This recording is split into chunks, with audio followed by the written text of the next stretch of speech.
Since 2009, I have been very involved in the immigrant rights movement that became very visible and public since the 2006 mega marches, where thousands and millions of people were out on the streets.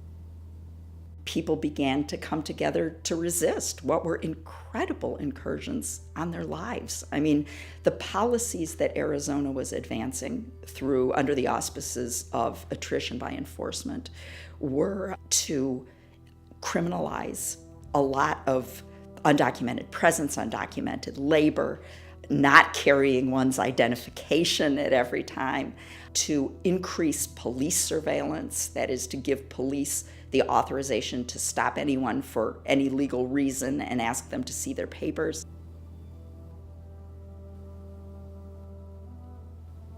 Since 2006, the rallying cry for the immigrant rights movement has been this pathway to citizenship, right? So citizenship has come back into immigrant rights discourse in a very, very powerful way. In LA, I met a lot of activists who were very quickly disillusioned with this sort of narrow framing of, at any cost, we must have this pathway, even though we know it is tortuous, even if it means militarization of the border and more border deaths, even if it means submitting to the state distinctions between who is criminal and who is not, and therefore who is deportable and who is not. What is it that people need to be able to not just live, but to thrive? When people have access to those things, that's justice. And it's not just a right that can be taken away from you, but it's an abstract thing that everyone is entitled to. The demand for citizenship, a pathway to citizenship. What is it that we are asking? What is it that we want to belong to? Do those claims provoke us to think about whose land we want to settle, what resources we want to use? It's a really interesting question about how it is that American Indian people belong to communities and how it is that these things sort themselves out over the breadth of the United States and Canada. Settler colonialism as a process discourages us as migrants to think about whose land are we coming to, whose land are we owning property on, whose resources are we exploiting to create jobs.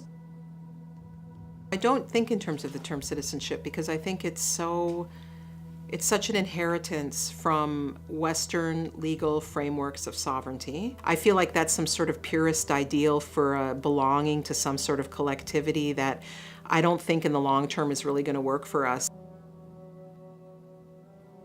After 9/11, the South Asian community was immediately targeted, especially in New York. I was working with taxi drivers who were targets of hate crimes as well as immigration enforcement. And I kind of understood that the value of citizenship had been inflated because of the fear of deportation in these communities.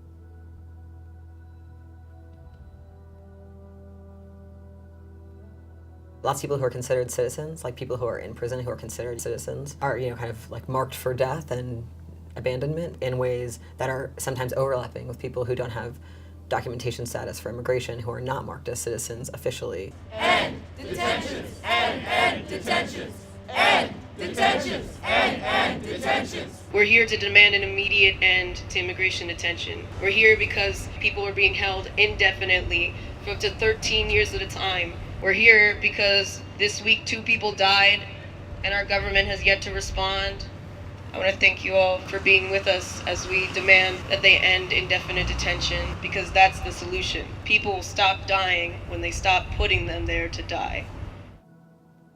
Like a lot of other kind of legal fictions and like cultural fictions, citizenship is this thing that is defined by a bunch of people being like left out of it in various ways. And so how various populations are given access to or denied access to like basic life chances through mechanisms like immigration system or the administration of criminal punishment or systems of legal marriage, all of that might be thought about through a frame of citizenship, because a lot of those things and so those systems determine like who's on the ins and outs. So human rights will resonate with someone right off the bat. Like, yeah, of course, everyone needs human rights.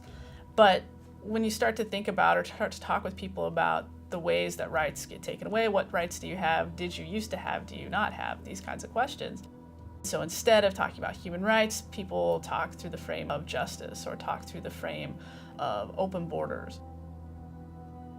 So in some ways, because we don't ever talk about justice, we only talk about rights, it's a fresh framework from which people can imagine what is possible other than what they're normally thinking about.